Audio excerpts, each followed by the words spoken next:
Assalamualaikum warahmatullahi wabarakatuh.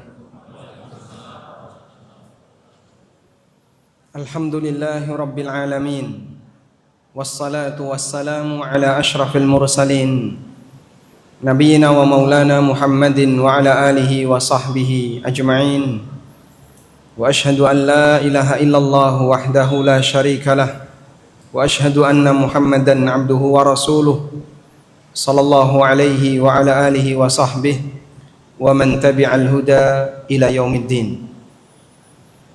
Alhamdulillah, puji syukur kita haturkan kehadirat Allah Azza wa Jal di waktu siang ini di Masjid Al-Falah At-Taqwa Petompon Semarang.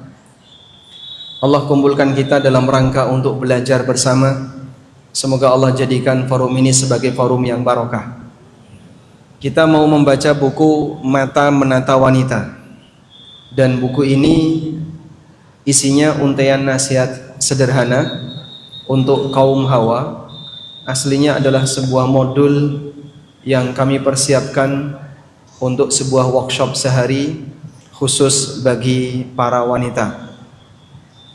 Dan di kesempatan kali ini nanti kita akan fokus pada satu tema, mengingat sebentar lagi kita akan memasuki bulan Ramadan, di mana kaum muslimin banyak melaksanakan ibadah sepanjang bulan Ramadan.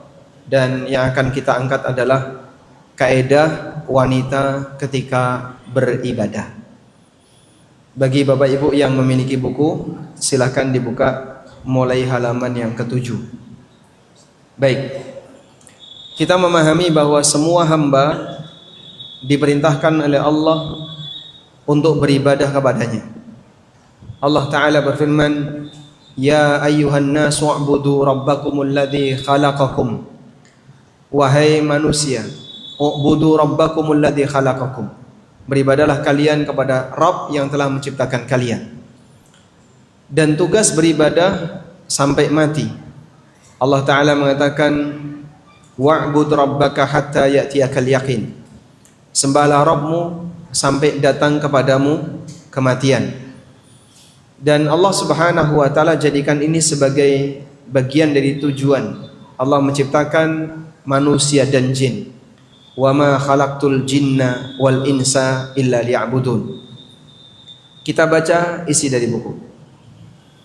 Beberapa catatan terkait ibadah bagi wanita. Mohon dipahami terlebih dahulu bahwa ini bukan pembahasan fikih wanita. Fikih wanita lebih luas dibandingkan beberapa catatan tentang kaidah ibadah wanita.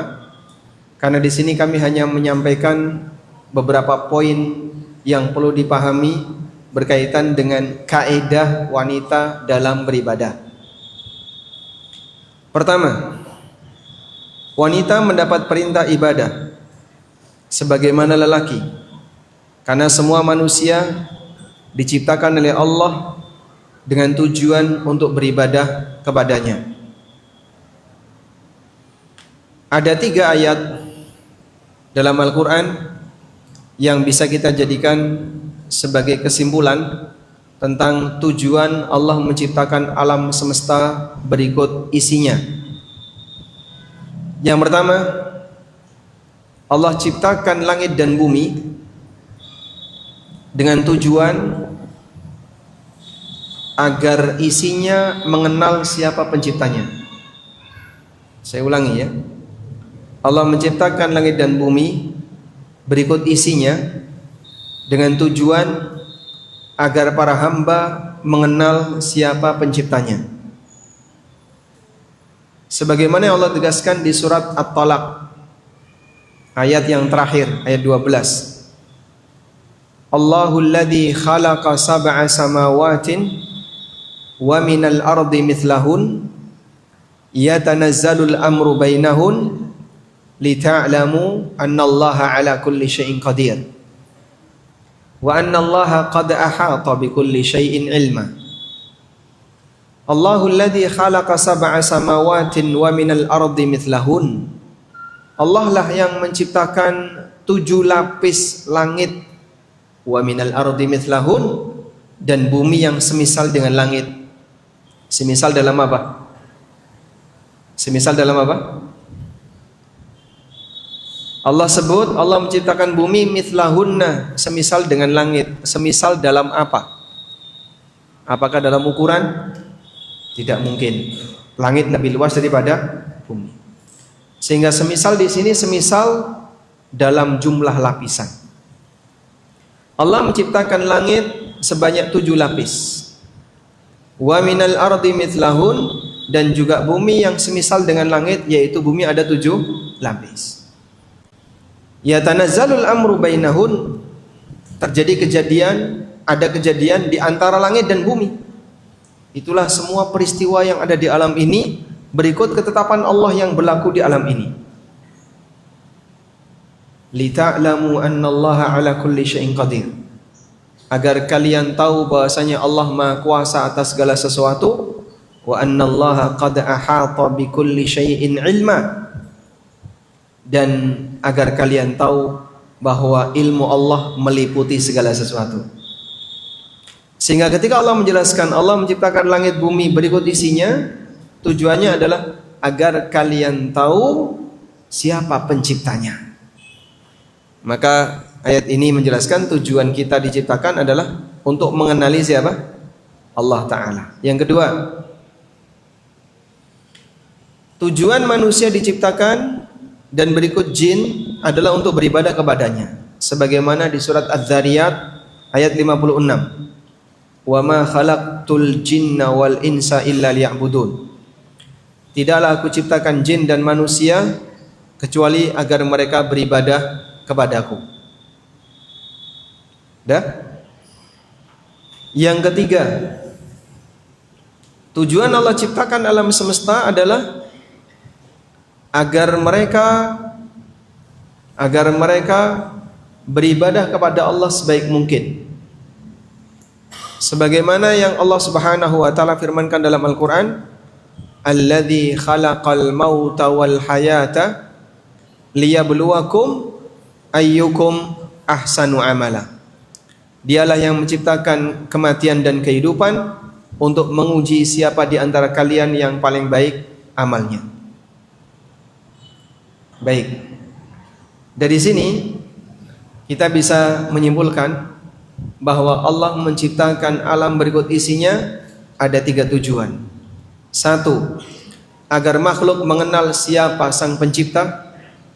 2, agar makhluk beribadah kepada penciptanya. Yang ketiga, agar ibadah itu dilaksanakan sebaik mungkin.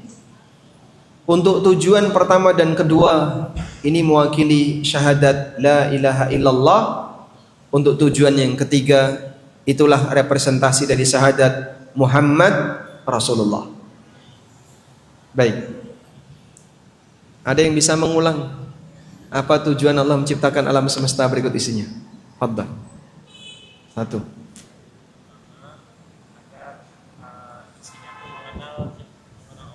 Agar makhluk mengenal Allah. Yang kedua, yang ketiga, apa dalilnya yang ketiga? Apa dalil yang ketiga? Alladzi khalaqal mauta.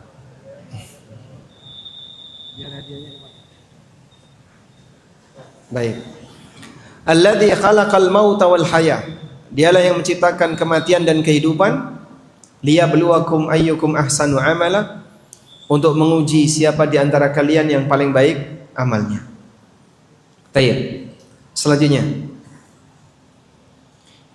Inti dari ibadah adalah menjalankan perintah Allah dan menjauhi larangannya. Malaikat sujud kepada Adam. Hakikatnya mereka beribadah kepada siapa? Kenapa kepada Allah?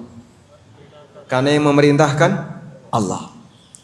Sehingga ketika malaikat sujud kepada Adam, bukanlah bentuk menyekutukan Allah, tapi justru itu adalah bentuk beribadah kepada Allah. Maka iblis yang tidak mau, dia menolak perintah Allah, sehingga dikatakan oleh Allah, aba, dia sombong, dia menolak, wastakbara, dan sombong, wa kana minal kafirin, dan dia makhluk yang kafir. Bentuk ibadah ada dua: menjalankan ritual ibadah, menjalankan ritual agama seperti sholat, puasa, zikir, dan yang kedua mentaati aturan yang Allah tetapkan, menghalalkan yang dihalalkan, mengharamkan yang diharamkan, mengikuti sesuai dengan aturan yang berlaku. Itulah bentuk ibadah yang kedua. Baik, menurut Anda, mana dari dua bentuk ibadah ini yang lebih berat? Menjalankan ritual atau taat aturan? Mana yang lebih berat? Taat. Kenapa? Kenapa taat aturan lebih berat? Fadhal, boleh ke depan, merapat ke depan. Yang taat aturan merapat. Kenapa ibadah taat aturan lebih berat?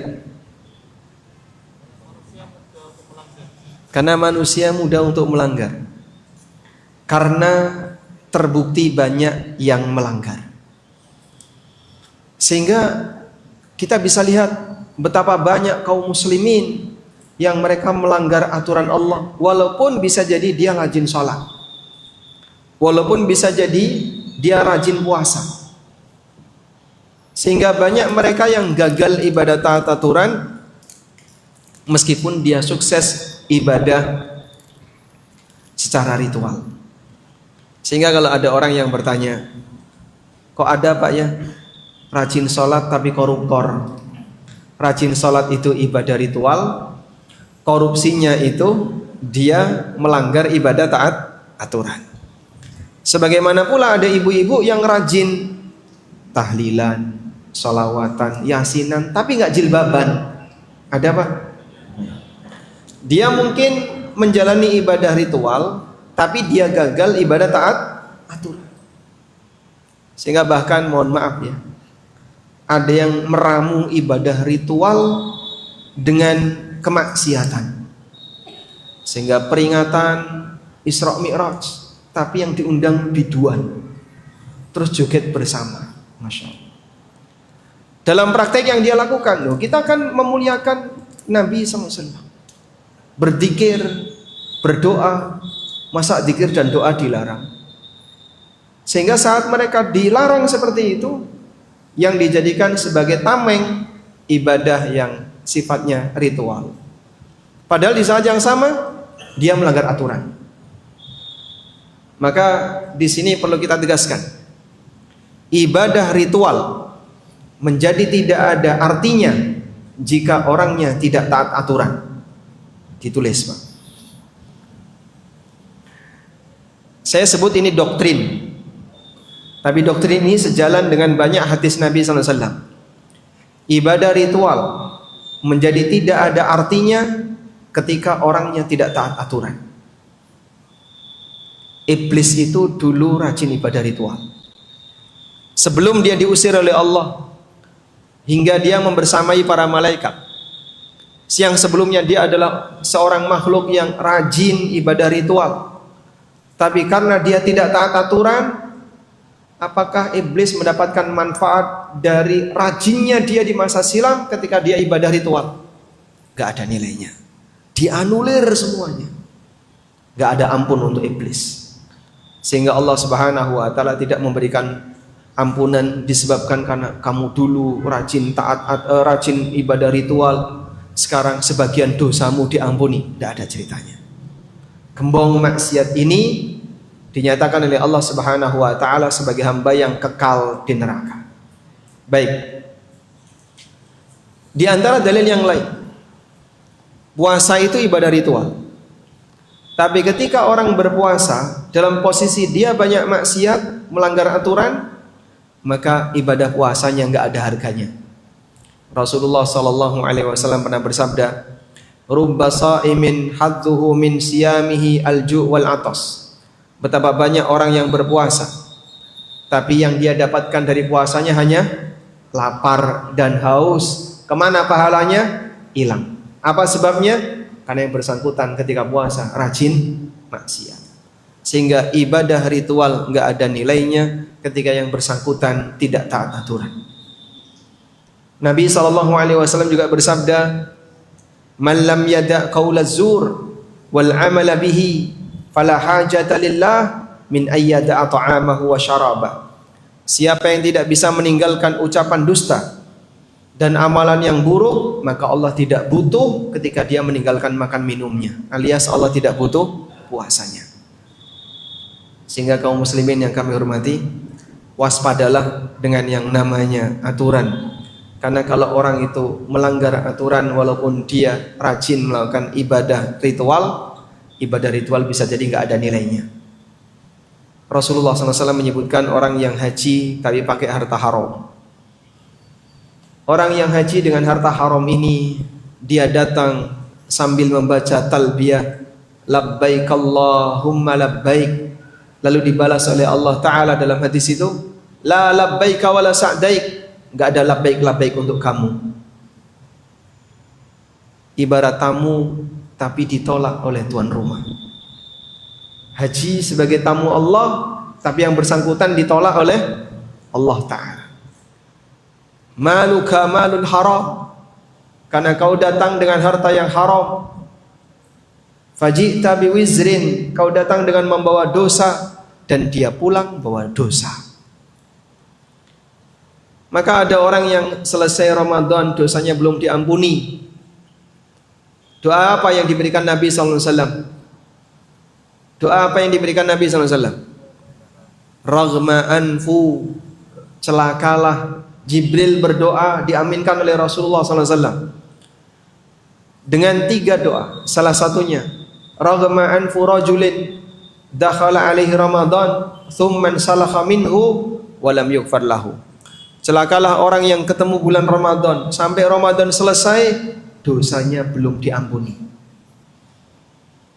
Ada orang yang ketika usai Ramadan bukan mengurangi kadar dosa, tapi dosanya bisa bertambah karena dia maksiat ketika Ramadan. Transaksi riba ketika Ramadan, maksiat A, maksiat B, maksiat C ketika Ramadan.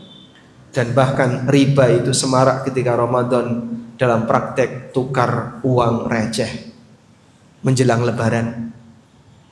Dan itu dilakukan siang hari dalam keadaan mereka berpuasa.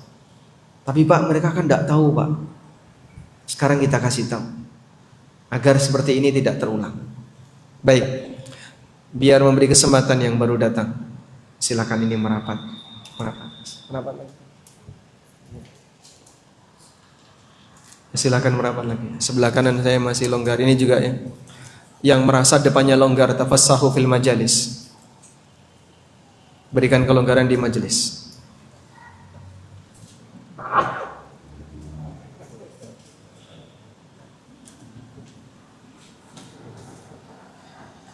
Baik. Sekarang kita lanjutkan.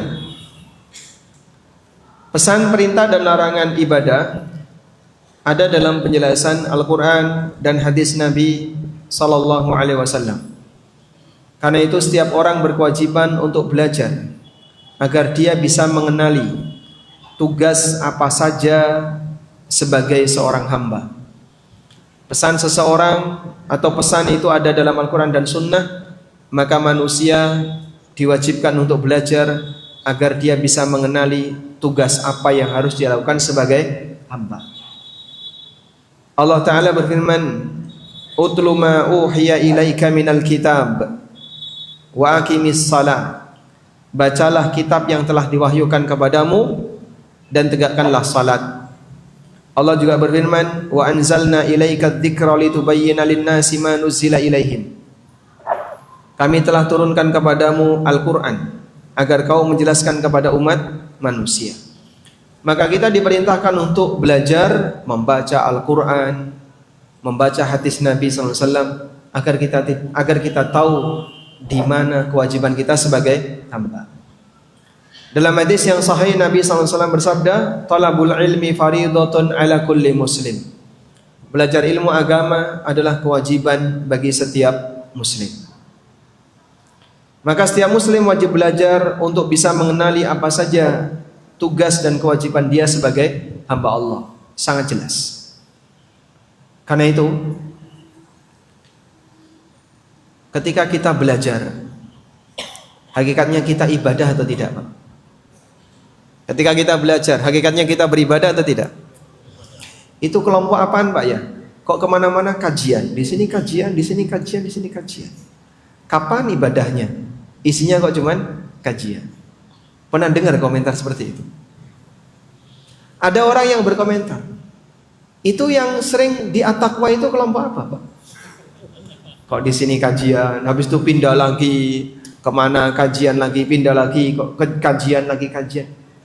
Isinya cuman kajian, ibadahnya kapan? Apa kau kira mereka nggak ibadah? Satu, belajar sendiri itu ibadah. Kok bisa, Pak, belajar itu ibadah? Karena hukumnya wajib. Masih banyak masyarakat yang belum menyadari kalau ibadah itu wajib. Maka sampaikan kepada mereka, belajar ilmu agama itu wajib.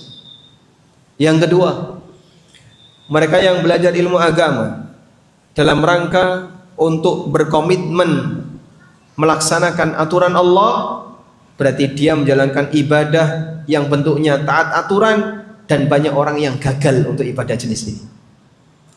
Maka mereka yang sedang kajian-kajian itu sedang berupaya untuk menjalankan ibadah yang kau nggak bisa. Karena masih banyak orang yang terkadang anti dengan belajar. Aku kalau diajari atau kalau ikut kajian yang bahasnya haram, goror, riba, haram, goror, riba, resign, tidak mau saya. Karena bagi dia itu menyusahkan hidupnya. Inilah bukti bahwasanya dia keberatan menjalankan ibadah taat aturan, walaupun mungkin yang bersangkutan rajin sholat dan rajin qiyamul lail. Maka di posisi ketika orang itu belajar agama, sejatinya dia sedang menjalankan tugas sebagai hamba Allah untuk taat aturan Allah. Jangan mengira bahwasanya yang rajin kajian itu tidak ibadah. Mereka tengah beribadah. Ketiga, wanita mendapat janji yang sama sebagaimana lelaki. Sehingga siapapun yang beramal dengan baik akan mendapatkan balasan yang sebanding dengan kualitas amalnya. Allah Ta'ala berfirman, "Wa may ya'mal minas salihati min dzakarin aw untha wa huwa mu'min." Barang siapa yang beramal saleh, baik lelaki maupun wanita, wa huwa mu'min, dan dia orang yang beriman, fa ulaika yadkhulunal jannah wa la yudlamuna naqira. Mereka itu akan masuk surga dan dia tidak dizalimi sedikit pun. Artinya baik laki maupun wanita punya peluang yang sama untuk menjadi hamba yang bertakwa. Sehingga lelaki bisa bertakwa, demikian pula wanita bisa bertakwa. Dan janjinya sama. Tidak ada istilah pahala wanita setengah pahala lelaki. Tidak ada. Mereka punya jenis pahala yang sama. Wanita soleha bisa jadi derajatnya lebih tinggi dibandingkan dengan ribuan lelaki. Seorang Aisyah radhiyallahu anha bisa mengalahkan jutaan lelaki di zaman sekarang. Baik. Karena itu amalan seorang wanita terkadang bisa menyamai amalan satu penduduk daerah. Seorang wanita Ghamidiyah, dia datang kepada Nabi SAW minta dirajam karena berzina. Ya Rasulullah, inni qad zanaitu fatahhirni. Aku telah berzina, tolong sucikan aku. Nabi SAW minta kepada wanita ini, silakan kamu pulang. Lalu dia bilang, ya Rasulullah, aku hamil. Sudah, nggak ada bukti yang lebih kuat dibandingkan itu. Ini bukti puncak. Dia hamil dengan lelaki yang lain, padahal itu bukan suaminya. Maka Nabi SAW minta kepada keluarganya, tolong rawat wanita ini sampai anaknya lahir. Pulang dia ke kampung halamannya. Andaikan dia nggak balik, tidak akan dicari oleh Rasulullah SAW. Anaknya lahir, dia balik. Ya Rasulullah, anakku sudah lahir. Sucikan aku. Anakmu punya hak terhadap dirimu. Silahkan kau susui sampai dia disapih. Silahkan pulang. Pulang. Dia menyusui anaknya. Sampai usia anak ini bisa makan biskuit. Lalu oleh Nabi SAW, kemudian wanita ini datang kepada Rasulullah SAW sambil membawa anaknya yang sudah disapih. Mungkin usianya sudah 2 tahun. Yang jelas anak ini sudah bisa makan. Ya Rasulullah, lihatlah, dia sudah bisa makan roti, sehingga dia sudah tidak lagi butuh ibunya. Sucikan aku. Fa umira biha fa khufirat. Akhirnya Nabi SAW perintahkan agar dibuatkan galian, kemudian dia ditanam setengah badan. Lalu dilempari dengan batu, sakitnya terasa dalam rentang waktu tertentu sampai mati. Mungkin dalam keadaan ketika beliau dirajam, beliau melihat anaknya dari kejauhan sedang makan roti. Sang ibu yang penuh dengan kasih sayang melihat anaknya, tapi dia harus mati. Sampai akhirnya beliau meninggal dunia. Kemudian Rasulullah SAW mensolati jenazahnya dan beliau menyampaikan sebuah pernyataan. Laqad tabat taubatan lau kusimat ala ahlil Madinah lakusimat. Ini wanita telah menjalani sebuah taubat, andaikan taubatnya itu digunakan untuk menebus dosanya seluruh penduduk Madinah, terhapus semuanya. Dari seorang wanita. Maka jamaah, terkadang solehnya seorang wanita bisa jauh lebih unggul dibandingkan lelaki yang perkasa. Karena itu wanita punya peluang yang sama sebagaimana lelaki untuk menjadi hamba Allah yang baik. Yang keempat, keterbatasan wanita dibandingkan lelaki ketika di dunia menyebabkan kuantitas ibadah mereka tidak lebih banyak dibandingkan lelaki, terutama karena haid, sehingga mereka tidak bisa sholat. Jadi kalahnya dari sisi mana? Kuantitas. Belum tentu kalah dari sisi kualitas. Abdullah bin Umar meriwayatkan Nabi SAW bersabda, "Ma ra'aitu min naqisati aqlin wa dinin aghlaba lidhi lubbin minkunna." Belum pernah aku lihat makhluk yang kurang akal, kurang agamanya, tapi bisa mengalahkan seorang lelaki yang cerdas melebihi kalian, wahai para wanita. Sehingga terkadang ada pejabat yang kebijakannya bercampur dengan usulan istrinya. Ada nggak Pak? Mungkin ada. Ada orang yang keputusannya ternyata hasil bisikan dari istrinya. Masya Allah, bisikan orang dalam lebih kuat dibandingkan bisikan orang luar. Lalu ada wanita yang bertanya, ya Rasulullah, apa yang dimaksud dengan kurang akal dan kurang agamanya? Nabi SAW kemudian menjelaskan, amma nuqsanul aqli, makna dari kurang akalnya adalah fasyahadatu imra'ataini ta'dilu syahadata rajulin. Persaksian dua wanita berbanding lurus dengan persaksian seorang lelaki. 1:2 untuk persaksian. Wa tamkutul layali ma tusalli, dan wanita itu tidak salat selama beberapa hari. Wa tuftiru fi Ramadan, dan mereka tidak puasa di Ramadan. Fahada nuqsanuddin, inilah bentuk kekurangan agamanya. Baik, dari sinilah posisi wanita kurang karena mereka punya keterbatasan yang itu di luar dari kendalinya. Itulah haid. Makanya ada satu nasihat yang diberikan Nabi SAW kepada wanita yang sedang haid. Apa itu? Ridho dengan ketetapan Allah. Ridho dengan ketetapan Allah. Saat Aisyah radhiyallahu anha, beliau mengalami haid dalam peristiwa yang sangat penting dan bersejarah dalam hidupnya Aisyah, berhaji bersama Nabi SAW.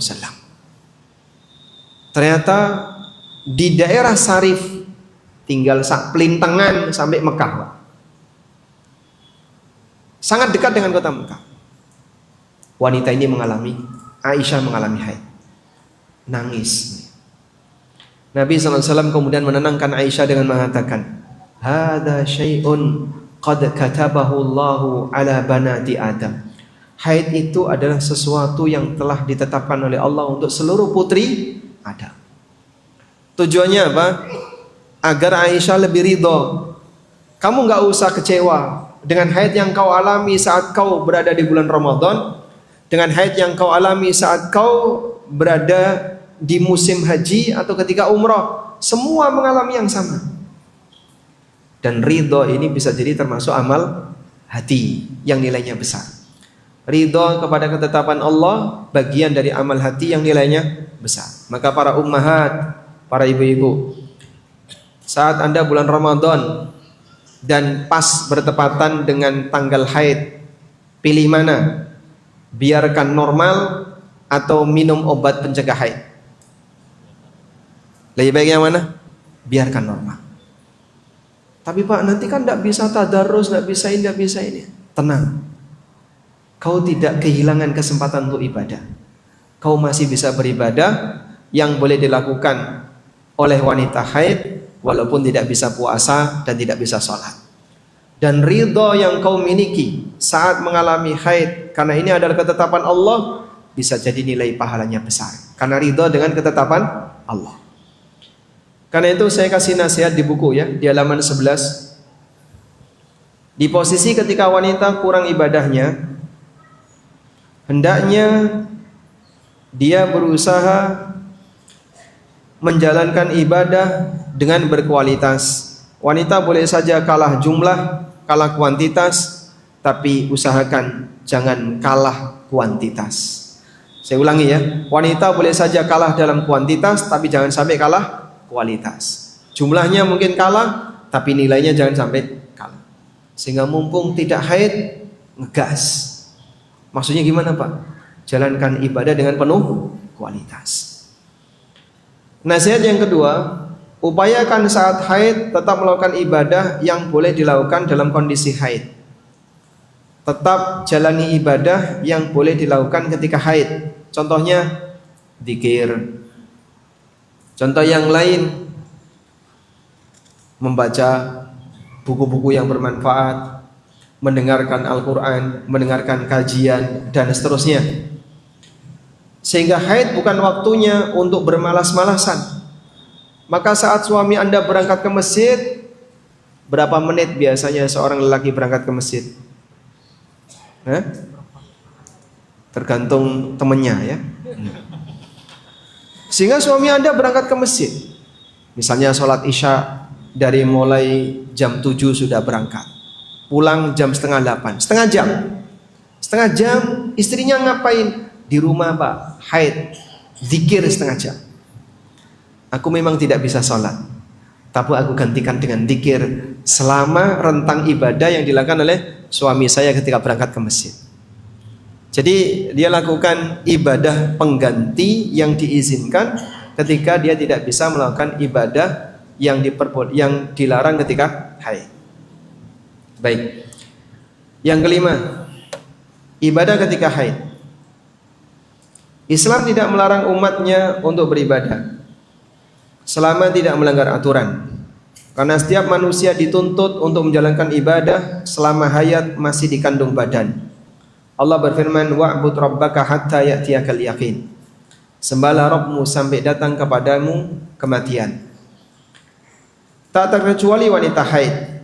Islam tidaklah melarang mereka untuk melakukan ibadah ketika haid, hanya saja ada sebagian ibadah yang dilarang ketika haid. Jadi kesimpulan yang lebih tepat, wanita haid dilarang melakukan sebagian ibadah, bukan wanita haid dilarang ibadah. Sehingga wanita haid boleh ibadah nggak Pak? Boleh. Apa ibadah yang boleh dilakukan oleh wanita haid? Masih banyak sekali. Yang dilarang hanyalah sebagian ibadah. Apa saja yang dilarang? 1. Sholat. 2. Puasa. Dan 2 ini ditegaskan oleh Nabi SAW. Hanya saja yang puasa diqadha, tapi kalau sholat tidak diqadha, kecuali fikihnya Khawarij. Kalau menurut Khawarij, wanita haid qadha sholat. Kebayang gimana caranya qadha sholat? Dia haid 10 hari misalnya, sehingga dia harus qadha sholat 10 hari. Hanya fikihnya Khawarij. Datang seorang wanita kepada Aisyah radhiyallahu anha. Wanita ini bertanya, kenapa seorang wanita diperintahkan qadha puasa tapi tidak qadha salat? Lalu Aisyah radhiyallahu anha balik tanya, aharuriyatun anti? Apakah kamu wanita Khawarij?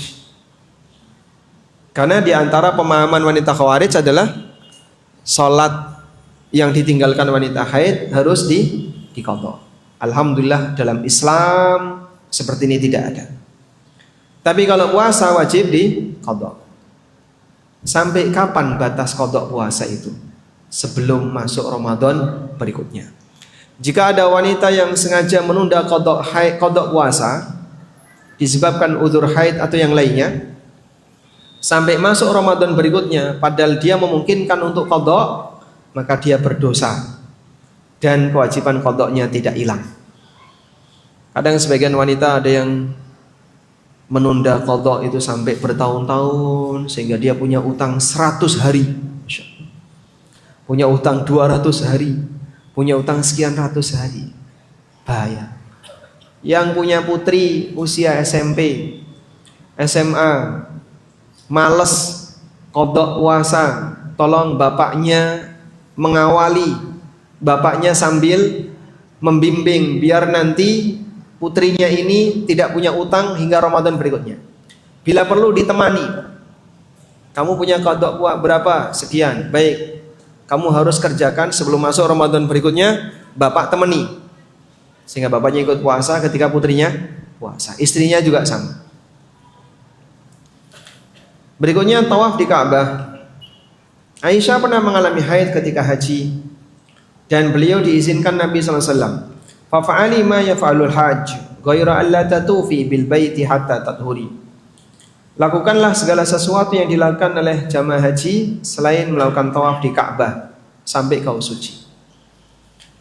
Maka pada posisi ketika haji dan umrah, wanita haid boleh ngambil mikot, ambil ihram, tapi nanti ketika sampai Mekah tunggu di hotel. Setelah dia suci, tawaf, kemudian baru sa'i. Ada? Karena yang dilarang ketika sedang umrah ataupun haji untuk wanita haid hanya 1, tawaf. Selain itu boleh. Berarti Pak, kalau misalnya di Madinah haid, hari ini dia harus ke Mekah, terus gimana itu Pak? Ya dia ikut bersama rombongan yang lain. Sampai di mikot, nanti dia ngambil mikot, mengucapkan labbaik Allahumma umratan, terus berangkat. Sampai di Mekah, bertahan di hotel. Yang lain tawaf, sa'i, dia bertahan di hotel. Tapi semua larangan berlaku.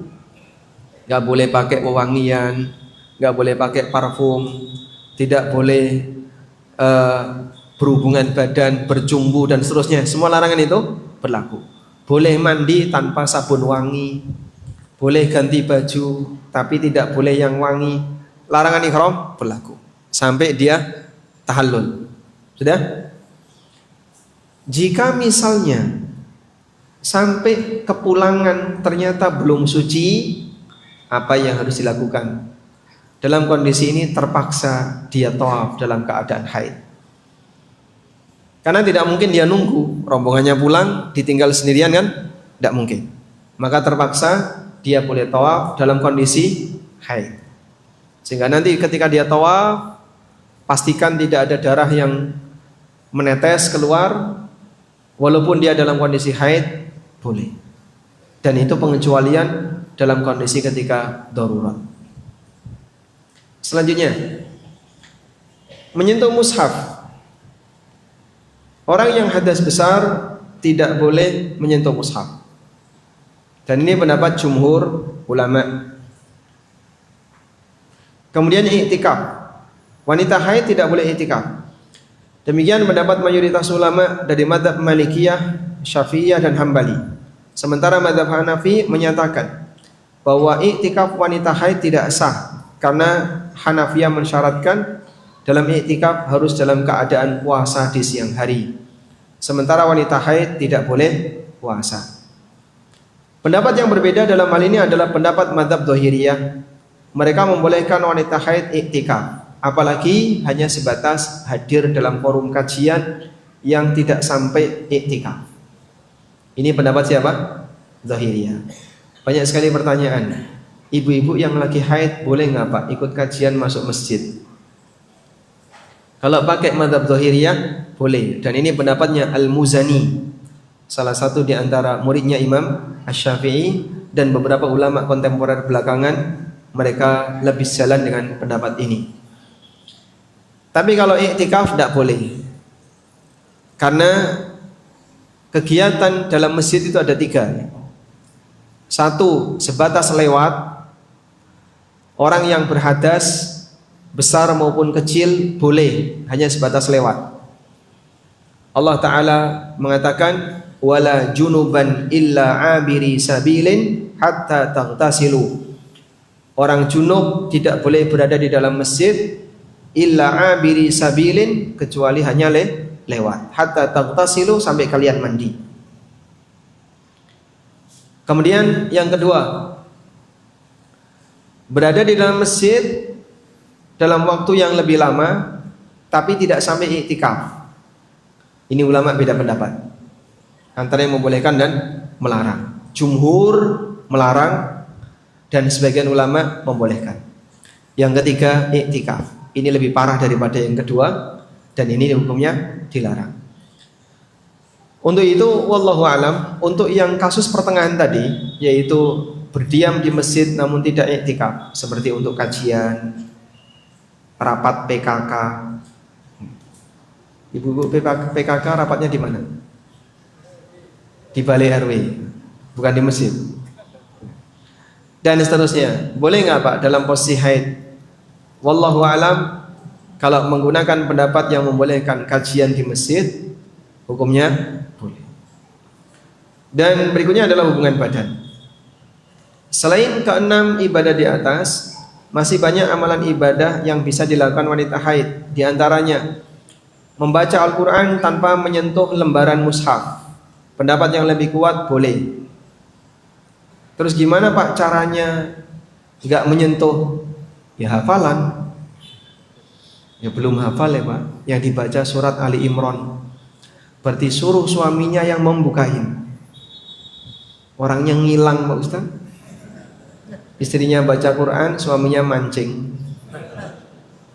Coba suruh anaknya bukain. Tidak ada yang mau. Berarti Anda bisa gunakan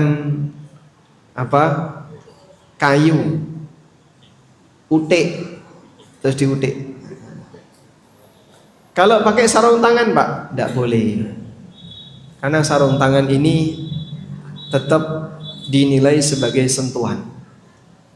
Sebagai contoh sederhana, wanita pakai sarung tangan, salaman dengan kita, boleh tidak?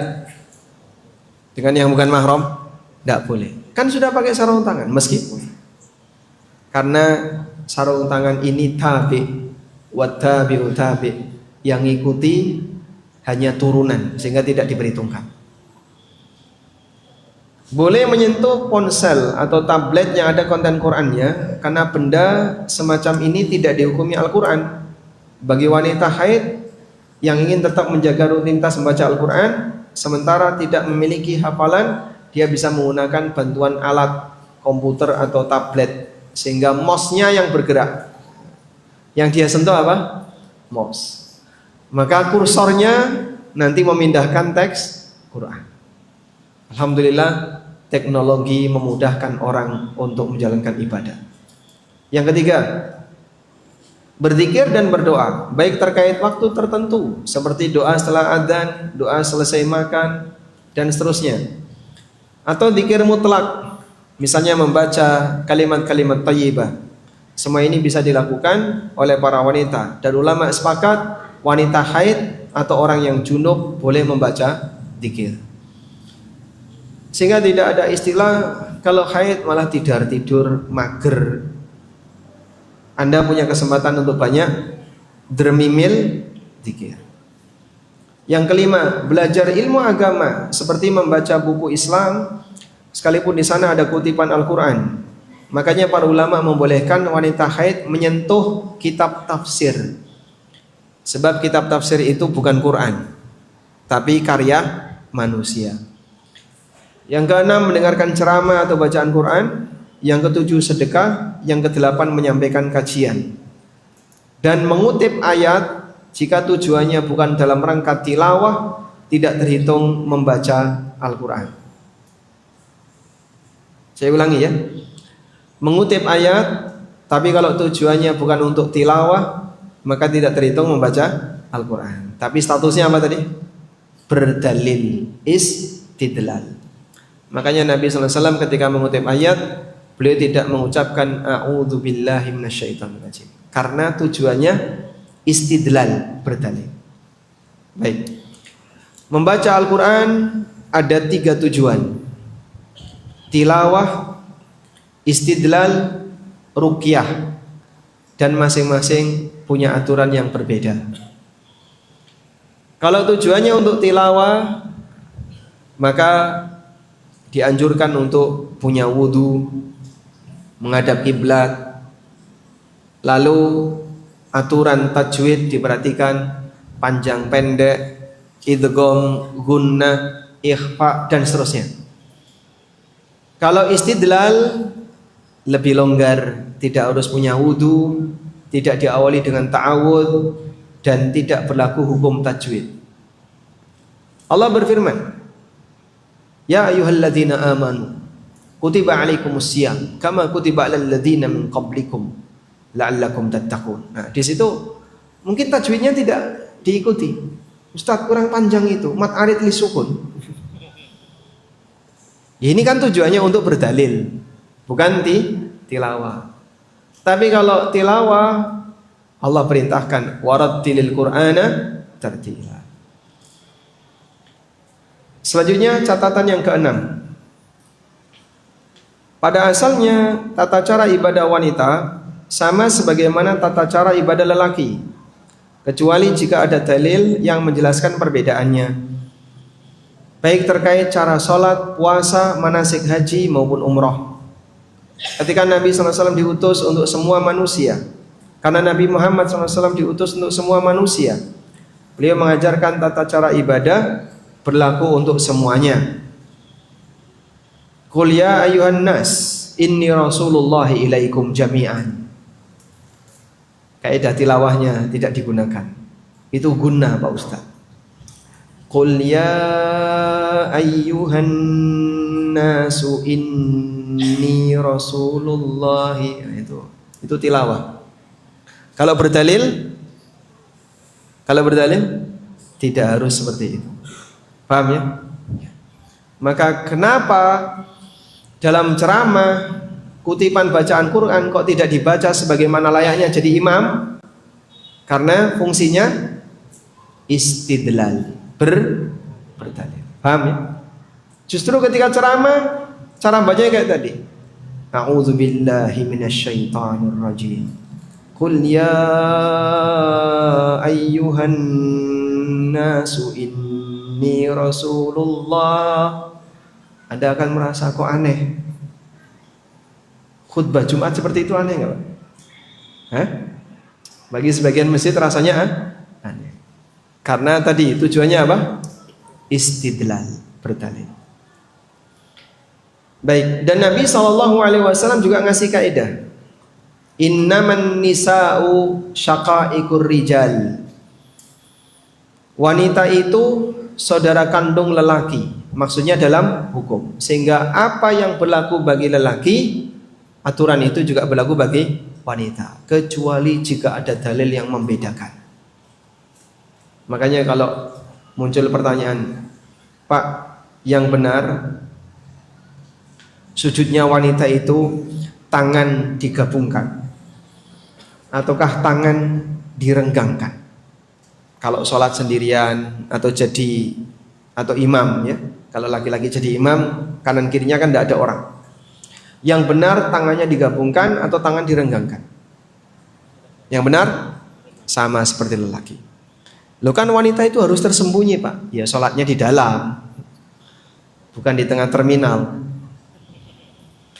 Sehingga tersembunyi itu maksudnya dia mengerjakan sholat di tempat yang tersembunyi. Sementara gerakannya, tangannya di mana?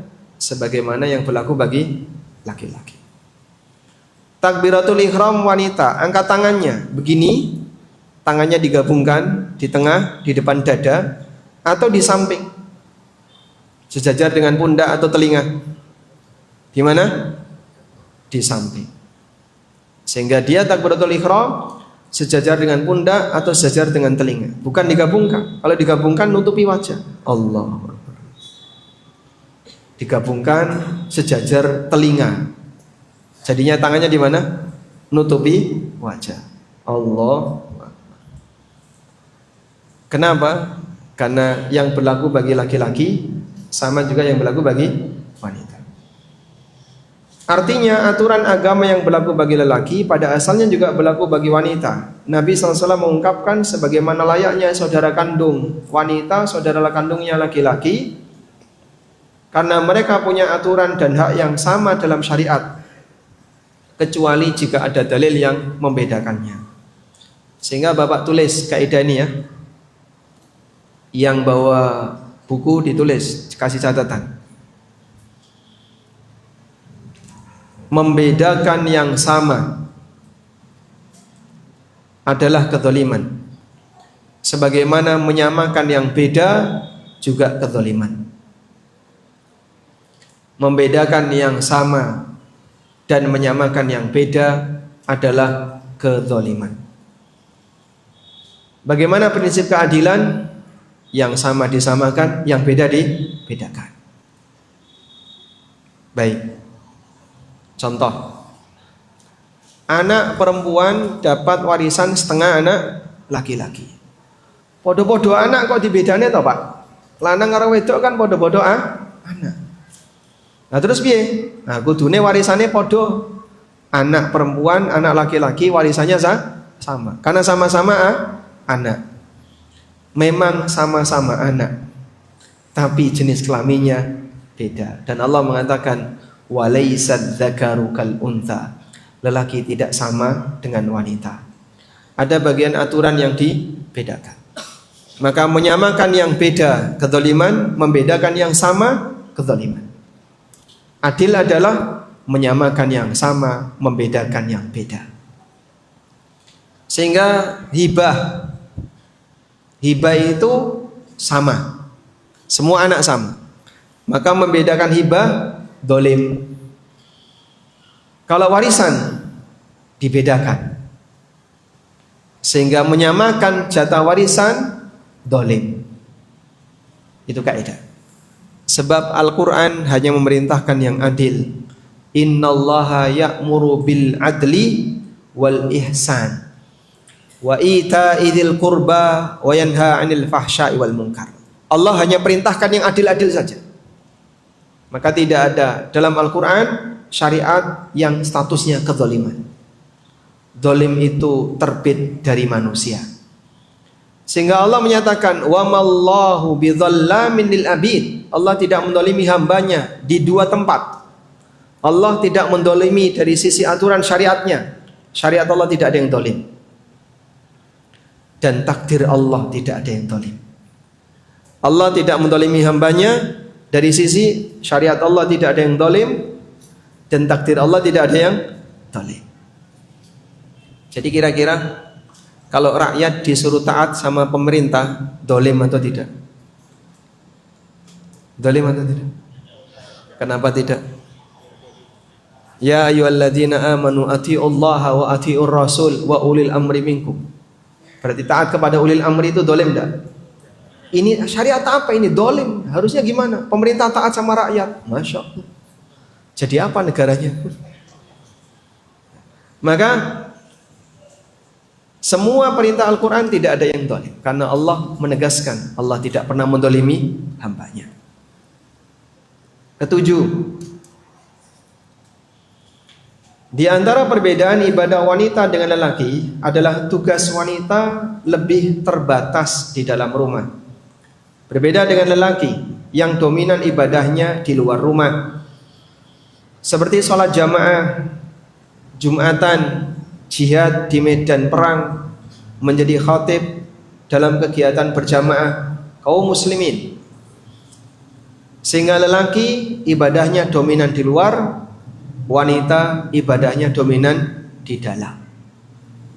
Maka kalau ada lelaki yang melaksanakan sholat wajib di rumah, ini adalah lelaki salihah. Salah tempat Pak ya. Tapi kan saya pengen ikhlas, menjaga biar tidak diperhatikan orang lain, agar tidak riak. Kalau begitu Bapak Jumatan di rumah saja, biar ikhlas. Sah atau tidak? Jumatan di rumah sama siapa? Sah atau tidak? Tidak sah. Baik, Anda lihat wanita untuk bisa dapat pintu surga, ibadahnya terbatas pada ibadah di dalam rumah. Nabi SAW pernah bersabda, "Idza shallatil mar'atu khamsaha wa shamat syahraha wa hassanat farjaha wa ata'at zaujaha." Apabila wanita itu salat 5 waktu, puasa di bulan Ramadan, menjaga kemaluannya dan mentaati suaminya, qila laha, maka dipersilahkan kepadanya, udkhilil jannata min ayyi abwabil jannati syi'ti. Monggo ibu mau masuk surga dari pintu mana yang ibu inginkan, silahkan. Masya Allah. Dengan syarat 4 ini ya, jaga sholat 5 waktu, terus jaga puasa Ramadan, menjaga kehormatan, taat kepada suami, monggo badhe mlebet swarga, miyoseng lawang pundi silahkan. Dia boleh masuk melalui pintu sholat, boleh masuk melalui pintu royan, dia boleh masuk melalui pintu sedekah, melalui pintu ini, pintu ini. Ada berapa jumlahnya? 8. Sehingga seorang wanita yang dengan ibadah 4 penuh dengan keterbatasan ini, dia sudah diizinkan untuk masuk surga melalui pintu manapun. Hadis ini dalil ibadah wanita lebih banyak terbatas di rumah. Amalan wanita untuk bisa mendapatkan surga lebih banyak amalan di rumah. Selanjutnya, salat wanita terbaik. Salat terbaik bagi wanita adalah dikerjakan di dalam rumah, meskipun mereka boleh salat di masjid. Dari Ummu Humaid, istri Abu Humaid As-Sa'idi. Abu Humaid ini sahabat yang sering meriwayatkan tentang masalah sholat, bahwa beliau pernah mendatangi Nabi SAW, menyampaikan keinginannya untuk ikut sholat jamaah bersama beliau. Ummu Humaid ingin sholat di Masjid Nabawi, diimami oleh Nabi SAW. Apa respon Nabi SAW? Qad alimtu annaki tuhibbina as-salata ma'iyya wa salatuki fi baitiki khairan min salatiki fi hujratik. Aku sudah tahu kau ingin sholat bersamaku di masjidku, tapi sholatmu di hujrahmu lebih baik daripada sholatmu di masjid kampungmu. Wa salatuki fi hujratiki khairun laki min salatiki fi dariki. Sholatmu di hujrahmu lebih baik daripada sholatmu di terasmu. Salatmu di terasmu lebih baik daripada salatmu di masjid kampungmu. Jadi saya coba kasih catatan tentang model rumah di masa silam. Rumah di masa silam ada bagian yang tertutupi atapnya, ya. Lalu bagian yang terbuka di depannya, Nah, biasanya hanya ditutupi oleh pagar, entah kayu atau pelepah yang dijejer. Lalu ada halaman. Nah, wilayah halaman ini namanya dar. Namanya apa? Ad-dar. Wilayah teras depan rumah yang ditutupi pagar tadi, tapi tidak ada atap, namanya hujroh. Wilayah yang ada di dalam, yang ada tutupnya, ada atapnya, sehingga di dalamnya gelap, dipakai tidur, ini namanya bait. Sehingga bait lebih dalam daripada hujroh, hujroh lebih dalam daripada dar. Nah, Nabi SAW membuat perbandingan. Salatnya wanita di bait lebih baik daripada salatnya di hujroh. Salat beliau di hujroh lebih baik daripada salatnya di dar. Salatnya di dar lebih baik daripada salat di musola kampung. Yang perlu diperhatikan di sini, Ummu Humaid minta izin untuk salat di Masjid Nabawi yang ngimami Nabi sallallahu alaihi wasallam. Tapi oleh Nabi sallallahu alaihi wasallam disarankan salatmu di rumahmu lebih baik daripada salat di Masjid Nabawi. Apalagi kalau masjidnya bukan Masjid Nabawi, yang ngimami bukan Nabi. Kalau perbandingannya dengan yang seperti ini, maka tidak bisa dibandingkan dengan masjid biasa. Karena itulah ibu-ibu, salat di rumah lebih afdal. Muncul pertanyaan, kalau lagi umroh sebaiknya di mana, Pak? Disinilah perasaan dan logika bicara. Sehingga ada aturan syariat, ada perasaan, ada logika. Mana yang didulukan? Mungkin perasaan dia, udah bayar mahal kok cuma di hotel. Itu perasaan yang berkomentar. Nah gimana Pak? Katanya di rumah lebih baik. Berarti kalau wanita safar rumahnya adalah hotelnya. Ini udah bayar mahal, kita bayar mahal-mahal, masa cuma di hotel? Apa yang bicara itu? Perasaan dia bicara.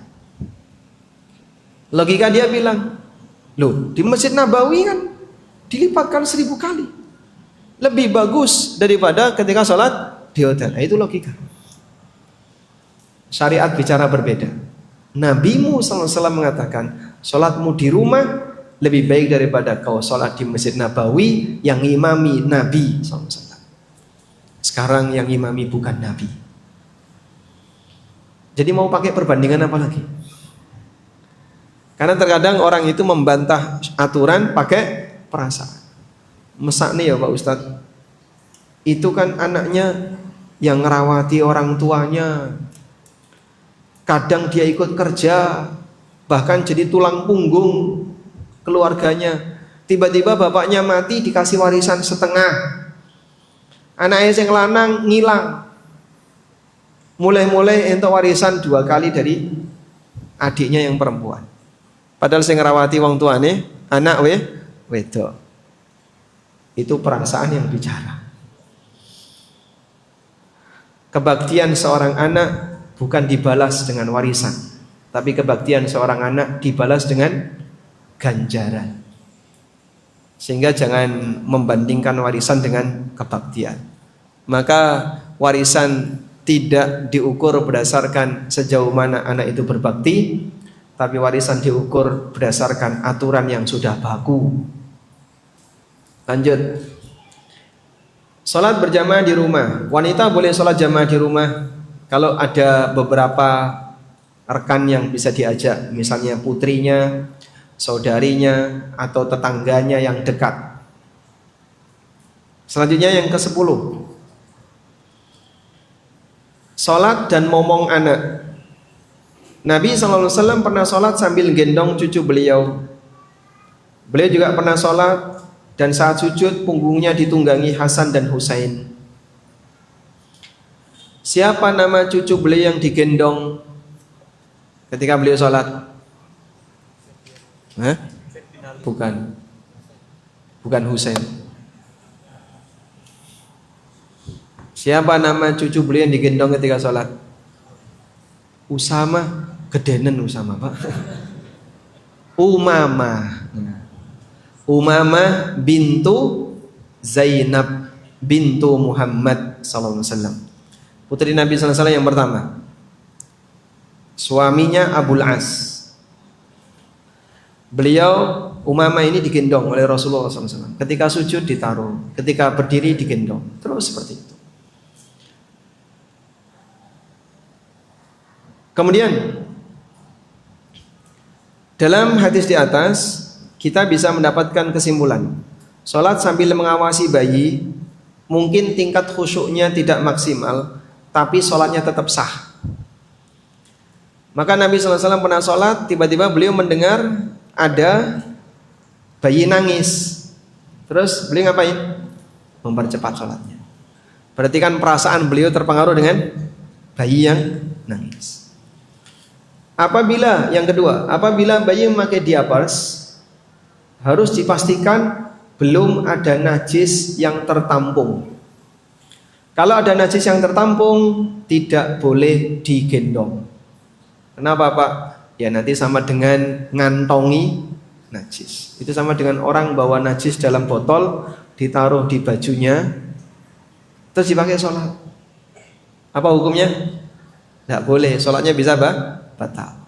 Karena dia sholat sambil membawa najis. Paham ya? Baik. Selanjutnya, jika sudah ada najis maka tidak boleh digendong. Yang ketiga, bayi yang memakai diapers dan sudah ada najis yang tertampung, jika menyentuh lalu ngelendot ke ibunya, nyender-nyender ke ibunya yang sedang sholat, maka tidak membatalkan sholat selama tidak digendong. Loh, bedanya apa, Pak? Disentuh oleh orang yang bawa najis, kita tidak najis. Ada ibu-ibu yang haid, ada salaman dengan ibu yang tidak haid, najis atau tidak? Najis atau tidak? Tidak.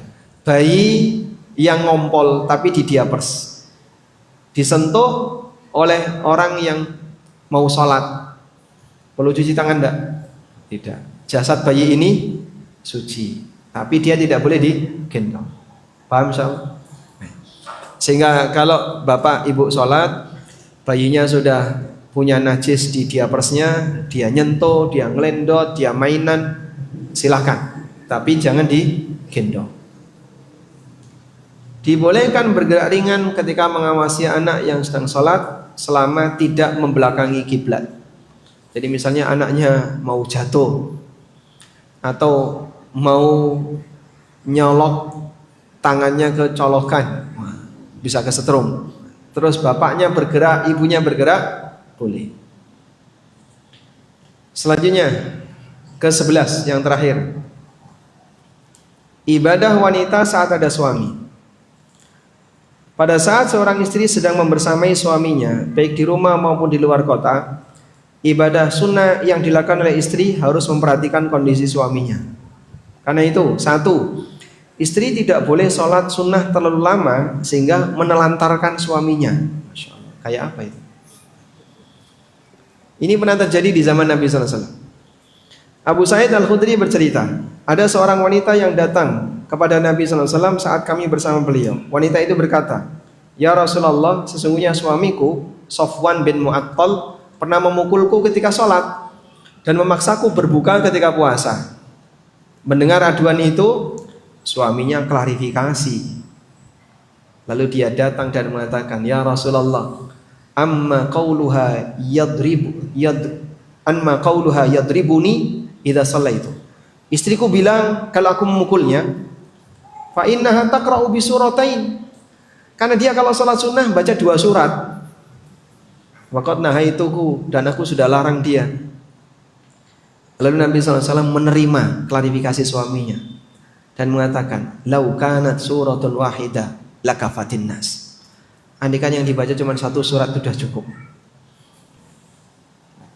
Sofwan kemudian melanjutkan, adapun dia bilang, kalau aku memaksa dia untuk berbuka saat puasa, fa ana rajulun syabun fala asbir.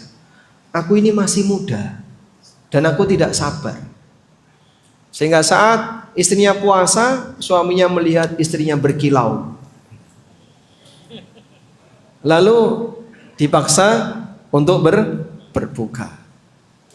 Nabi SAW kemudian mengatakan, la tasumu imra'atun illa biidni zawjiha.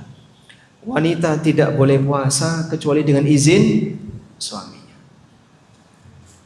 Jadi kalau ada wanita yang iktikaf tapi nggak izin suami, itu apa namanya, Pak? Kabur. Ini namanya ibadah ritual tapi tidak taat aturan. Sama halnya ketika ada wanita yang berangkat umroh tapi nggak pakai mahram, namanya apa itu? Ibadah ritual tapi melanggar aturan. Bisa beresiko terhadap keselamatan ibadahnya. Makanya taat aturan itu lebih penting. Aku mau puasa sunnah ya Pak, tapi suami saya melarang. Ya jangan puasa sunnah. Ibadah kok dilarang toh Pak? Aturannya kayak gitu. Kecuali kalau puasa wajib. Kalau qadha, ibu mau qadha, lapor dulu, Mas, besok saya mau qadha, siap enggak? Siap. Baik, sudah janji loh ya. Lalu istrinya qadha, haram untuk dibatalkan. Karena puasa wajib nggak boleh dibatalkan. Jangan sampai ya wanita puasa qadha gara-gara diundang makan sama temannya, tak ganti besok lah. Itu dosa Pak. Sama dengan membatalkan puasa Ramadan yang wajib. Tidak boleh. Yang kedua, wanita tidak boleh melakukan puasa sunnah saat bersama suaminya tanpa izin suaminya. Namun jika suaminya tidak ada, dia boleh puasa sunnah tanpa harus minta izin ke suaminya. Nabi SAW mengatakan, la yahillu lil mar'ati an tasuma wa zawjuha syahidun illa biidni. Tidak halal bagi wanita untuk puasa sementara suaminya ada kecuali dengan izin suaminya. Maka dulu sebagian wanita itu bahagia kalau suaminya nikah lagi. Karena ketika suaminya nggak ada, dia bisa punya me time, bisa sholat, bisa baca Quran sebanyak mungkin, bisa puasa sunnah, bisa ibadah-ibadah ini tanpa diganggu oleh suaminya. Nah suaminya kemana? Lagi sama dia. Aku sekarang bisa bebas, bisa beribadah. Masya Allah.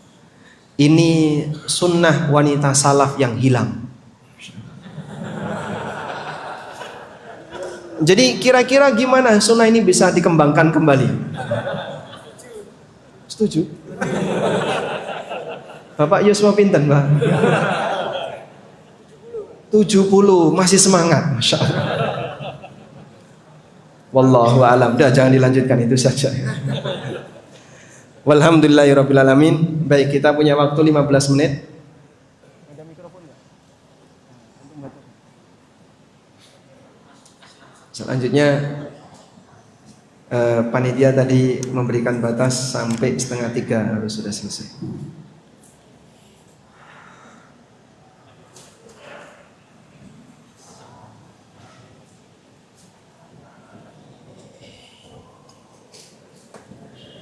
Baik, kita masuk ke sesi tanya jawab. Untuk pertanyaan pertama, bagaimana cara tobatnya wanita di negeri ini yang tidak ada hukum rajam? Sedangkan kita pengen tobat karena pada Allah pernah berzina meskipun waktu itu dipaksa dalam kondisi. Apabila yang terjadi dia dipaksa dan serius dipaksa, berarti yang terjadi adalah pemerkosaan dan tidak ada dosa bagi yang dipaksa. sebagaimana yang disabdakan oleh Nabi sallallahu alaihi wasallam, innallaha tajawaza an ummati al-khata'a wan nisyan wa mastukrihu alaih. Allah memaafkan perbuatan dosa yang dilakukan oleh umatku karena tidak sengaja, karena an-nisyan, lupa, dan dipaksa. Sehingga kalau dia dipaksa enggak ada dosa. Tapi kalau sebenarnya dia tidak dipaksa, hanya saja di detik terakhir misalnya dia sendiri juga tertarik, makanya mau berduaan dengan lelaki itu. Bahkan ketika sudah ada rangsangan, dia ikut menikmati. Lalu setelah itu malah dia lepas bajunya sendiri. Ya, jangan sebut dipaksa. Sejatinya dia sendiri juga ada keinginan. Kalau seperti ini, maka sebutannya tidak dipaksa. Sekarang bicara taubatnya. Jika ada manusia yang berzina, apapun kondisinya, baik sudah menikah maupun belum menikah, bagaimana cara taubatnya sementara di negeri ini tidak ada hukuman sebagaimana hukuman dalam Al-Quran? Bukan syarat taubat dari zina harus dihukum. Karena Rasulullah sallallahu alaihi wasallam ketika didatangi oleh Ma'iz dan wanita Ghamidiyah, berkali-kali beliau menolak dan memaksa kepada dia untuk taubat sendiri. Tapi karena wanita dan lelaki ini tetap memaksa Rasulullah SAW untuk menghukumnya, akhirnya dihukum oleh Nabi SAW. Karena itu Anda lihat, saat wanita Ghamidiyah ini dia ngaku zina dan dia dihukum, Rasulullah SAW tidak mencari lelaki pasangannya.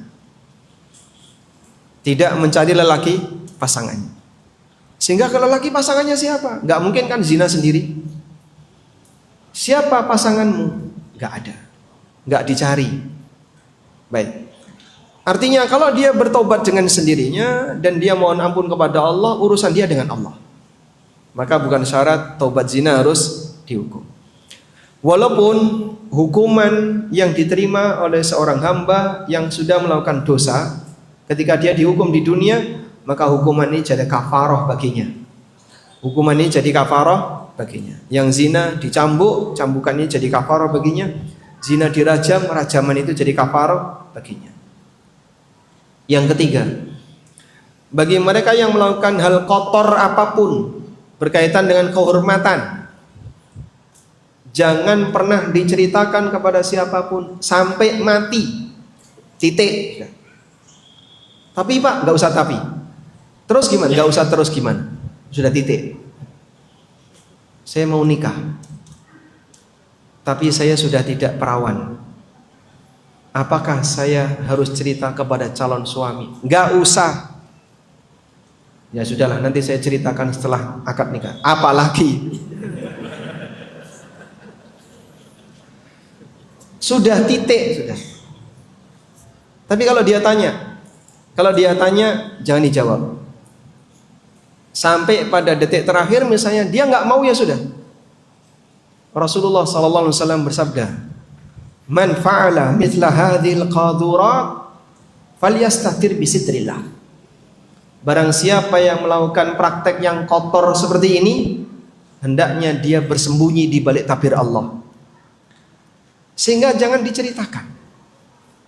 Walaupun kepada orang terdekat, jangan. Ibu gak usah. Lupakan saja. Kau banyak bertobat kepada Allah, silakan curhat kepada Allah. Maka kaum muslimin diajarkan agar menjaga suasana berkaitan dengan kehormatan. Jangan sampai urusan kehormatan ini bleber kemana-mana. Sebagaimana kita dilarang keras untuk mendekati praktek zina, juga ada larangan bagi yang sudah melakukannya, jangan dibeberkan. Namun sangat disayangkan, berita skandal seksual itu berita paling anget untuk dinikmati. Sehingga nyebar kemana-mana. Apalagi kalau pelakunya dia orang yang punya posisi di masyarakat. Maka seperti ini tolong ditahan ya. Sehingga juga teman-teman wartawan yang suka memberitakan berita-berita skandal-skandal seksual seperti ini, taubat kepada Allah, waspada. Itu tanggung jawabnya berat. Karena kewajibannya adalah disembunyikan, bukan malah dibeberkan. Wallahu a'lam. Untuk yang selanjutnya, izin bertanya, saat waktu sholat sudah tiba dan seorang wanita menunda sholatnya, tiba-tiba haid datang. Ketika sudah suci dari haid, apakah wajib memotong sholat yang terlewatkan? Saat wanita sudah masuk waktu sholat, misalnya duhur jam 12 kurang seperempat, lalu dia merasa ngantuk, tak tidur dulu, nanti jam 1 sholat. Niat dia seperti itu. Tidurlah dia, alarm bunyi pas jam 1. Begitu dia bangun, haid. Padahal tadi sudah masuk waktu duhur. Apakah dia wajib qadha? Ada dua pendapat dalam masalah ini. Pendapat pertama mengatakan wanita ini wajib qadha. Di antara yang pernah menyinggung pendapat ini Ibnu Qudamah dalam Al-Mughni. Pendapat yang kedua mengatakan tidak wajib qadha. Karena wanita ini menunda sholat di waktu yang masih diizinkan. Adapun adanya haid, datangnya haid itu di luar kemampuan dia. Dan wallahu alam, kami sarankan sebaiknya dia qadha. Sehingga nanti ketika sucinya setelah isya, mandi, lalu sholat duhur yang kemarin. Jadi qadhanya tepat setelah suci. Sholat duhur yang kemarin, kemudian dia sholat isya. Wallahu a'lam. Yang selanjutnya, apakah jika istri bekerja, suami terbebas dari memberikan nafkah?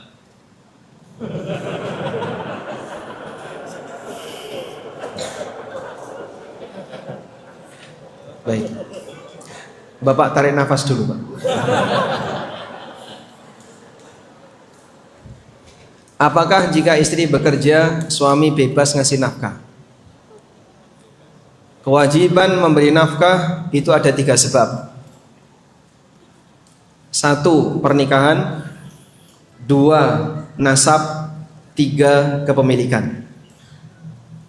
Kewajiban ngasih nafkah karena sebab pernikahan adalah suami wajib ngasih nafkah istri. Kewajiban memberi nafkah karena nasab ada 2, usul dan furu'. Usul itu bapak, kakek, dan seterusnya ke atas. Furu' itu anak, cucu, cicit, canggah, wareng, udeg-udeg, gantung siwur, dan seterusnya ke bawah. Nah, untuk kewajiban karena nasab, satu lagi, kewajiban karena kepemilikan. Contohnya budak dan binatang piaraan. Maka siapa yang merawat sapi, dia harus ngasih nafkah sapinya. Kalau dia miskin, bisa ngasih nafkah sapinya karena musim paceklik, gak bisa memberikan rumput, maka pilihannya 2, sapinya dijual atau dimakan. Karena dia gak bisa ngasih makan sapinya. Baik. Sekarang kita bedakan 2 yang pertama tadi, pernikahan dan nasab. Untuk nafkah karena nasab, di situ ada kaidah kemampuan. Sehingga anak wajib ngasih nafkah ke bapak, wajib ngasih nafkah ke anak, batasnya sampai mampu. Bukan balik ya, sampai mampu. Jadi kalau ada anak yang sampai balik belum mampu, bapaknya tetap wajib ngasih nafkah.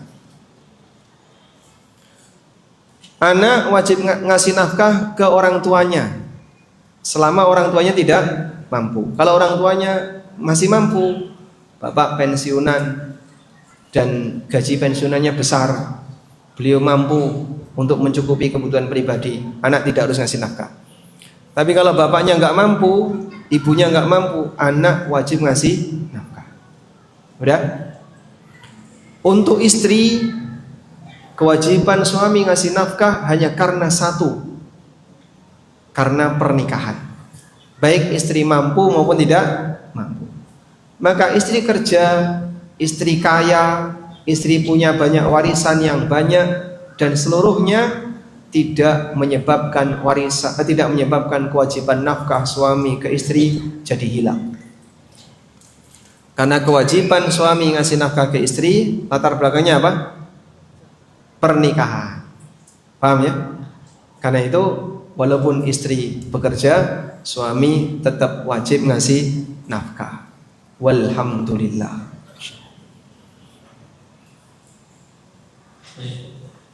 Afwan izin bertanya, kalau ada saudara yang begitu baik dan sering membantu keuangan dalam rumah tangga saya, bahkan tidak bisa dihitung berapa jumlahnya.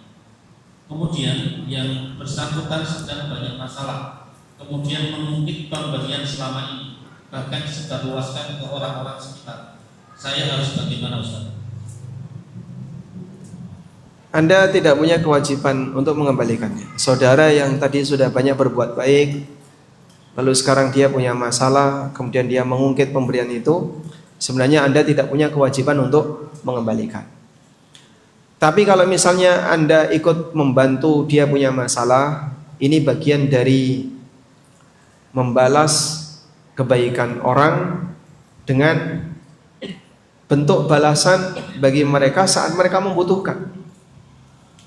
Karena itulah pada saat Rasulullah Sallallahu Alaihi Wasallam beliau sudah berkemampuan dari sisi finansial karena menikah dengan Khadijah, Nabi SAW balas budi dengan Abu Talib. Apa yang beliau lakukan? Ali dirawat oleh Nabi SAW. Ada dua anaknya Abu Talib, yang satu dirawat Nabi SAW, yang satu dirawat Abbas. Yang dirawat Nabi SAW Ali, yang dirawat Abbas Ja'far. Karena Abu Talib anaknya banyak dan Abu Talib orangnya miskin, maka sebagai balas budi, dulu paman merawat saya, maka sekarang aku rawat anaknya. Nah, kurang lebih seperti itu. Karena kalau Anda bisa membantu saudara Anda yang kesulitan tadi, sangat dianjurkan, sebab dalam posisi ini beliau sedang membutuhkan pertolongan. Wallahu a'lam. Alhamdulillah. Semoga Allah curahkan rahmatnya untuk Ustaz dan keluarga. Amin. Walakum bimithli. Perihal hibah harus adil. Rahimahullah, ayah saya ketika masih hidup memberikan hibah sepertinya tidak menghitung antara anak laki-laki dan perempuan. Saya anak perempuan satu-satunya. Ketika ayah saya meninggal, saudara-saudara laki-laki saya menghitung hibah yang didapat tiap anak. Dan ternyata saya anak perempuan mendapatkan yang paling banyak hibahnya. Pertanyaannya, ketika pembagian waris, saya takut ayah saya berdosa karena hibahnya tidak sama. Jadi jatah waris saya tidak mengambil. Apakah yang saya lakukan salah, Ustaz? Jika ada hibah yang tidak sama rata, ada salah satu mendapatkan lebih banyak, apakah kemudian yang dapat lebih banyak dia tidak dapat warisan? Mungkin metode yang lebih tepat, koreksi hibah dan ikuti aturan waris, gitu ya. Jadinya gimana, Pak? Hibah yang tadi Anda dapatkan lebih banyak, ada dua cara. Satu, Anda kembalikan ke saudara. Tidak bisa, Pak, ini asetnya nggak bisa dipotong-potong. Ya sudah, kalau begitu Anda bayar kompensasi pakai duit. Saya juga gak mampu bayar. Solusi yang kedua, properti ayah yang belum dihibahkan nanti dipakai untuk nambali kekurangan hibah saudara. Udah? Sampai kira-kira nilainya sama. Setelah nilainya sama, sisa. Nah, sisanya jadi warisan. Sehingga Anda tetap dapat jatah waris sesuai dengan perhitungan yang berlaku, tapi pasca mengoreksi hibah. Karena hibah yang tidak sama rata itu pernah di zaman Nabi SAW dikembalikan, seperti hibahnya Bashir kepada anaknya Nu'man, hibahnya dibatalkan. Lalu jika itu sudah terjadi, maka pilihannya disamaratakan atau yang belum dihibahkan nanti dihibahkan kepada anak yang dapat jatah masih kurang. Wallahu a'lam. Walhamdulillahirabbil alamin. Baik, sekarang kita bagikan hadiah.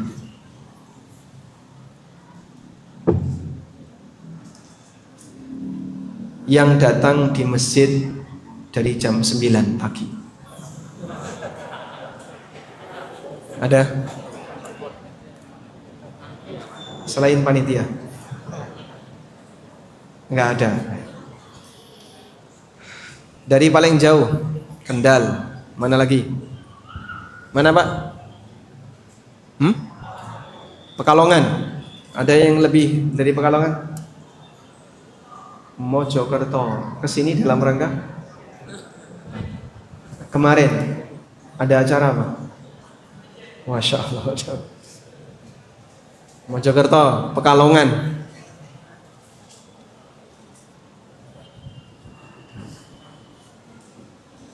Selanjutnya,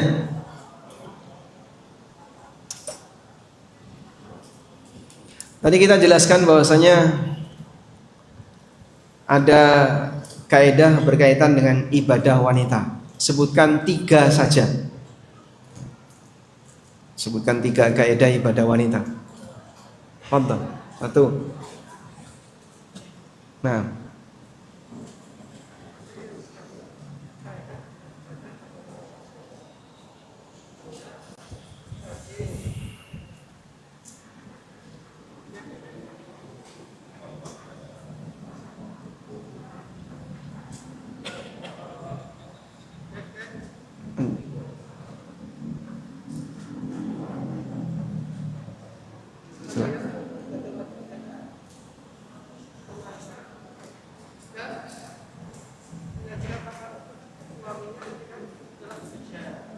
Memasak dan menyajikan makanan untuk kayaknya beda konteks ini. Insyaallah. Apalagi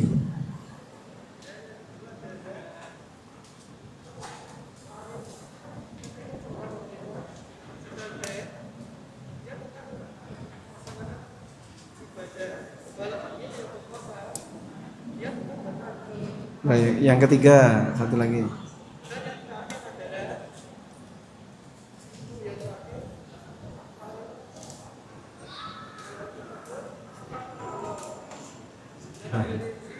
Sudah baik, nah, apa kasihkan aja. Nanti mungkin mudah-mudahan bisa dikasihkan ke ibunya. Baik, coba duda paling muda belum nikah. Usia berapa? 30? Belum nikah? Duda, Masya Allah.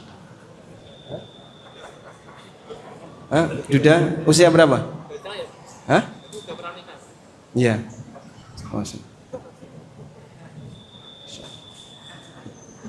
Alhamdulillah. Baik, demikian wassallallahu ala nabiyyina Muhammadin wa ala alihi wa sahbihi wasallam. Wa akhiru da'wana alhamdulillahi rabbil alamin. Wassalamualaikum warahmatullahi wabarakatuh.